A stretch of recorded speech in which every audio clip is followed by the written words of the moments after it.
दोस्तों शायद सुनने में आपको थोड़ा अटपटा लग सकता है कि इतिहास में ऐसे बहुत से नगर हुए जो कि रहस्यमय रूप से गायब हो गए और आज भौतिक रूप से उनका कोई अस्तित्व नहीं है।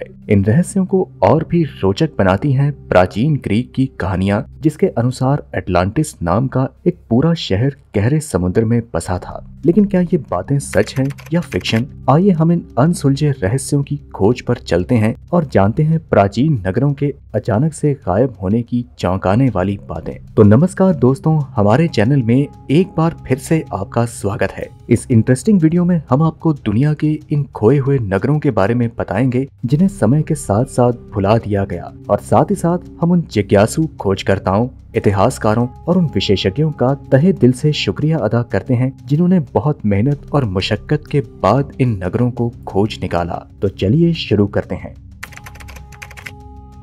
दोस्तों, खोए हुए नगरों की सूची देखने से पहले आइए हम आपको ब्रीफली बताते हैं कि आखिर इन नगरों के खोने का दरअसल मतलब क्या है। खोए हुए नगर वो प्राचीन नगर हैं जिन्हें समय के साथ लोगों द्वारा भुला दिया जाता है। ये शहर अनसर्टेन सिचुएशंस, प्राकृतिक आपदाओं और युद्ध जैसे कारणों से प्राचीन समय में छोड़ दिए गए, लेकिन उनके निशान खंडर के रूप में आज भी हमारे सामने मौजूद हैं। इन खोए हुए नगरों की खोज और रिसर्च से हम न तो केवल इतिहास को समझते हैं, बल्कि हम उन दिनों के लोगों की जीवन शैली, वास्तुकला और संस्कृति के बारे में भी जानकारी प्राप्त करते हैं। इसमें कोई शक नहीं कि उनके रहस्यों का पता लगाने से इतिहास और मानव विकास को समझना कुछ सरल हो जाता है। दोस्तों जरा सोचिए कि सिंधु घाटी सभ्यता का मोहेंजोदड़ो नगर क्या था, या फिर श्री कृष्ण द्वारा बसाई गई द्वारका नगरी क्या थी, और समुद्र में बसा एटलांटिस क्यों रहस्यमय माना जाता है। ये सब तो महज कुछ उदाहरण है। दुनिया भर में खोज करने के बाद कुछ ऐसे नगरों का पता चला है जिनका किसी जमाने में अस्तित्व हुआ करता था और आज जिन्हें हम किस्से कहानियों में पढ़ते और सुनते हैं। तो चलिए शुरू करते हैं खोए हुए प्राचीन नगरों का सफर।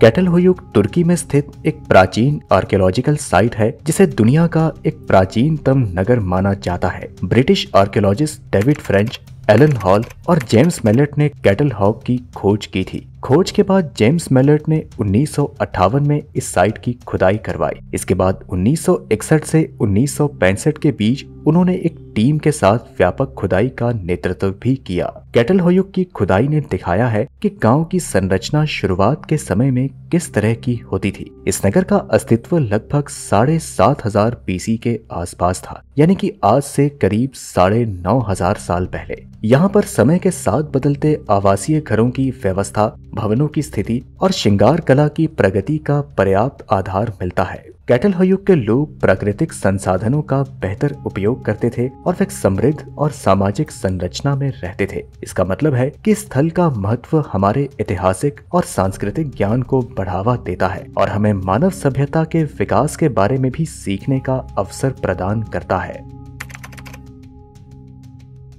दोस्तों, सिंधु घाटी की सभ्यता बहुत बड़ी पहेली है, जिसका सबसे बड़ा कारण ये है कि आज तक सिंधु के लोगों की भाषा को समझा नहीं जा सका है। उनके स्क्रिप्ट को समझ पाना बहुत ही कठिन काम है, इसलिए कई बार इसे रहस्यमय सभ्यता भी कहा जाता है। सिंधु की सभ्यता एक नगरीय सभ्यता थी, जिसके नगर अपने समय के आधुनिकतम नगरों में से गिने जाते थे। हड़प्पा और मोहेंजोदड़ो जैसे सिंधु के प्रमुख नगरों की खुदाई से प्राप्त अवशेष लगभग 5000 साल पुराने इस सभ्यता के बारे में आश्चर्यजनक बातें बताते हैं। इसे प्राचीन दुनिया के उन्नत और व्यवस्थित नगरों में से एक माना जाता है, जिसमें नियमित सड़कों, सुखद आवासों और सार्वजनिक स्नान घर थे। मोहेंजोदड़ो की खुदाई से प्राप्त मोहरों पर चित्रण से यहाँ के निवासियों की शिल्पकला में स्किल्ड होने की जानकारी मिलती है। साल 1920 में British archaeologist sir John Marshall ने मोहेंजोदड़ो की पहली खुदाई की, जिसके बाद इसके बारे में लोगों को पता चला। इसके गायब होने के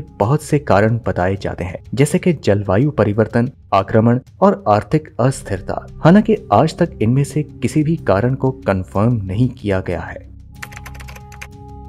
कुछ लोगों के लिए खोए हुए नगरों की कहानियां महज एक मिथ हो सकती हैं, जैसे कि प्राचीन यूनानी नगर एटलांटिस के बारे में कहा जाता है कि ये नगर समुद्र में बसा था। लेकिन दोस्तों यकीन मानिए, प्राचीन समय में खोए हुए सभी शहरों के किस्से मिथ नहीं है, जिनमें से एक नाम है हेलिके शहर का। हेलिके नाम का वास्तविक प्राचीन यूनानी नगर 373 बीसी में जलमग्न होकर इतिहास से गायब हो गया और सुनामी से पूरी तरह नष्ट हो गया। हेलिके को वास्तव में प्लेटो के एटलांटिस के खोए हुए नगर की कहानी के लिए प्रेरणा के स्रोतों में से एक माना जाता है। ऐसा माना जाता है कि एक जोरदार भूकंप और सुनामी के कारण कोरिंथ की खाड़ी में यह नगर समा गया था। इतिहासकार और आर्कियोलॉजिस्ट सदियों से हेलिके के रहस्यमय ढंग से गायब होने के अचंभे में रहे हैं। इसका पौराणिक महत्व इस तथ्य से बढ़ गया था कि इसका जिक्र स्ट्रैबो और पॉसनीस सहित कई क्लासिकल राइटर्स द्वारा किया गया था। हेलिके की खोज से क्लासिकल ग्रीस के रोजमर्रा के जीवन,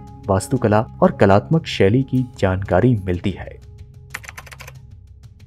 दोस्तों, अब भारत में स्थित प्राचीन नगर द्वारका धाम के बारे में जानते हैं। हिंदू पौराणिक कथाओं के अनुसार ये भगवान श्री कृष्ण का पौराणिक साम्राज्य था और महाभारत में इसका संदर्भ मिलता है। भारत में 4 तीर्थ स्थलों का एक समूह है जिसे 4 धाम के नाम से जाना जाता है और द्वारका इन 4 धामों में से एक है। द्वारका के अलावा 3 और धाम है, बद्रीनाथ, जगन्नाथ और रामेश्वरम। ऐसा माना जाता है कि इन स्थानों पर जाने से मोक्ष प्राप्त करने में मदद मिलती है। आदि शंकराचार्य ने तीर्थ स्थल के रूप में इन स्थानों को परिभाषित किया था। लेकिन अब सवाल ये उठता है कि आखिर ये नगरी गायब कैसे हो गई। द्वारका का समय काल 1500 बीसी के आसपास का बताया जाता है और ये आज के गुजरात राज्य के पश्चिमी सिरे पर समुद्री किनारे पर स्थित था। कहा जाता है कि ये नगरी समुद्र में समा गई थी और इसके डूबने की बहुत सी पौराणिक कथाएं प्रचलित हैं, जिनमें से एक प्रचलित कहानी धृतराष्ट्र की पत्नी गांधारी और ऋषि दुर्वासा की है। उन्होंने यदुवंश कुल के नाश होने का श्राप दिया था। द्वारका के बारे में ये भी कहा जाता है कि ये अरब सागर में 6 बार डूब चुका है और वर्तमान शहर 7वीं बार द्वारका के पुराने नगर के पास ही फिर से बसाया गया है। दोस्तों, क्या आपने कभी सोचा है कि आपके नजदीक समुद्री तल में खोए हुए शहरों के साथ कौन सी रहस्यमयी बातें छिपी हो सकती हैं? आपको बता दें कि हेरेक्लियन मिस्र के समुद्र के नीचे एक प्राचीन नगर की कहानी है जिसमें खोए हुए सौंदर्य और रहस्य छिपे हैं। ये मिस्र के सबसे महत्वपूर्ण शहरों में से एक था, लेकिन वे इतनी तेजी से गायब हुआ कि लोगों के बीच केवल एक अदृश्य कल्पना बन गया। प्राचीन मिस्र का पोर्ट सिटी हेरेक्लियन, थोनिस और थेनिस हेरेक्लियन के नाम से लोकप्रिय है। वह भूमध्य सागर पर अलेक्जेंड्रिया से लगभग 32 किलोमीटर उत्तरी पूर्व में नील नदी के कैनोपिक मुहाने के करीब स्थित था। ये जलमग्न हो गया और अब तट से 7 किलोमीटर दूर अबुकीर खाड़ी में लगभग 19 फीट पानी के नीचे है। यहाँ खोजे गए एक स्टेल के अनुसार ये शहर अपने इतिहास के अंत तक ग्रीक और मिस्र दोनों नामों से जाना जाता था। समय के साथ साथ भूकंप, सुनामी और बढ़ते समुद्री स्तर ने इस शहर को कमजोर कर दिया। दोस्तों, वहीं इसके अंत की बात की जाए तो ऐसा माना जाता है कि 2री शताब्दी बीसी के अंत में शायद एक भीषण बाढ़ के बाद इसका अंत हो गया। हेरेक्लियन की खुदाई से लाए गए आवश्यक आकृतियों और धातुओं से हमें इसके महत्वपूर्ण मंदिर, स्थलीय देवताओं की मूर्तियों और जीवन के विभिन्न पहलुओं के बारे में पता चलता है। मोरक्को में जन्मे फ्रैंक गोडियो एक फ्रेंच अंडर वाटर आर्कियोलॉजिस्ट हैं, जिन्होंने साल 2000 में थोनिस हेरेक्लियन शहर की खोज की। सिगिरिया या सिंगिरी एक प्राचीन चट्टानी कला है जो कि श्रीलंका के मध्य प्रांत में दाम्बुला शहर के पास उत्तरी मटाले जिले में स्थित है। प्राचीन श्रीलंकन इतिहास कुवासा के अनुसार ये क्षेत्र एक बड़ा जंगल था जो कि तूफान और भूस्खलन के बाद एक पहाड़ी बन गया और राजा कश्यप ने 477 ईस्वी से 495 ईस्वी तक इसे अपनी नई राजधानी के रूप में प्रयोग किया। सिगिरिया के आसपास के क्षेत्र में प्रागैतिहासिक काल से ही लोग रहते थे।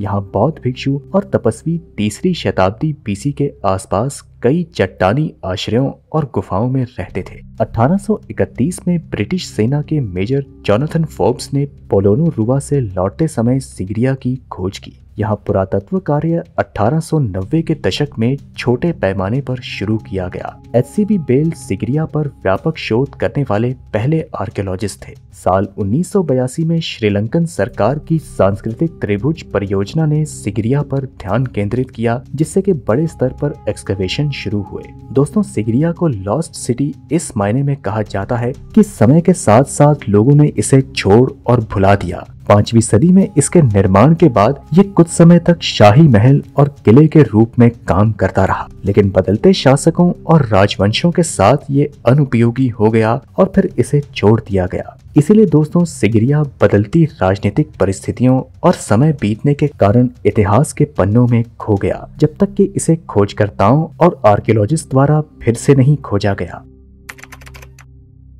लेप्टिस मैग्ना आधुनिक लीबिया के मेडिटेरेनियन तट पर स्थित एक संपन्न रोमन शहर था, जो कि 7वीं शताब्दी BC से 7वीं शताब्दी ईस्वी तक अस्तित्व में रहा। इस शहर को फोनेशियन द्वारा स्थापित किया गया था, जिसे बाद में रोमन साम्राज्य का हिस्सा बना दिया गया। सम्राट सेप्टिमियस सेवर्स के शासनकाल के दौरान इस शहर की रंगत अपने शिखर पर थी। लेप्टिस मैग्ना में एक विशाल बेसिलिका, एक एम्फी थिएटर और शानदार मोजाइक सहित भव्य वास्तुशिल्प चमत्कार देखे जा सकते हैं। सम्राट सेप्टिमियस सेवर्स को समर्पित सेवरन आर्क आज भी खड़ा है। दोस्तों, यहाँ के बारे में कहा जाता है कि जब आप लेप्टिस मैग्ना घूमने आते हैं तो आपको किसी गाइड की जरूरत नहीं होती, क्योंकि यह स्थान खुद आपसे बात करता हुआ नजर आता है और अपनी सुंदरता बयान करता है। 17वीं शताब्दी के दौरान यूरोपियन खोजकर्ताओं ने उत्तरी अफ्रीका में अपनी यात्रा के दौरान इस स्थान की फिर से डिस्कवरी की और इसे लाइमलाइट में लेकर आए। ब्रिटिश राजनयिक और आर्कियोलॉजिस्ट थॉमस थिन और मार्क्विस वन ऑफ बाथ ने सबसे महत्वपूर्ण प्रारंभिक पुनर्खोज की। दोस्तों, लेप्टिस मैग्ना कई कारणों से इतिहास के पन्नों में दफन हो गया, जैसे कि राजनीतिक बदलाव, प्राकृतिक आपदा जैसे कि भूकंप, व्यापार में गिरावट और यहाँ तक के समय के साथ धीरे धीरे रेगिस्तान द्वारा इसे निकलना। लेकिन आधुनिक खोजकर्ताओं और आर्कियोलॉजिस्ट को हम तहे दिल से धन्यवाद करते हैं, जिनकी बदौलत हम इसके ऐतिहासिक महत्व और इसके शानदार अतीत को एक बार फिर से उजागर करने में कामयाब रहे हैं। ये लगभग ऐसा है कि जैसे प्राचीन रत्न को स्पॉटलाइट में चमकने का दूसरा मौका मिला हो। दोस्तों, दुनिया के खोजे हुए नगर हमारी इमेजिनेशन को एक्टिव कर देते हैं और चौंकाने वाली हकीकत से हमारा सामना कराते हैं। इतिहास के ये शहर समय के साथ खंडरों में बदल गए, लेकिन उनके निशान आज भी हमारे सामने मौजूद हैं और उनकी कहानियां पुरातात्विक खोजों के माध्यम से जीवित हैं। उनके खंडरों की खोज न तो केवल इतिहास के बारे में हमारी समझ को समृद्ध करती हैं, बल्कि हमारी दुनिया के छुपे हुए खजाने के प्रति हमारी जिज्ञासा को भी बढ़ाती हैं। तो उम्मीद है कि इन खोए हुए नगरों पर हमारी वीडियो आपको पसंद आई होगी और इससे आपकी नॉलेज में भी इजाफा हुआ होगा। तो इन खोए हुए शहरों के प्रति आपके क्या विचार हैं, हमें कमेंट के माध्यम से जरूर बताएं। हम फिर आपसे मुलाकात करते हैं अगली वीडियो में।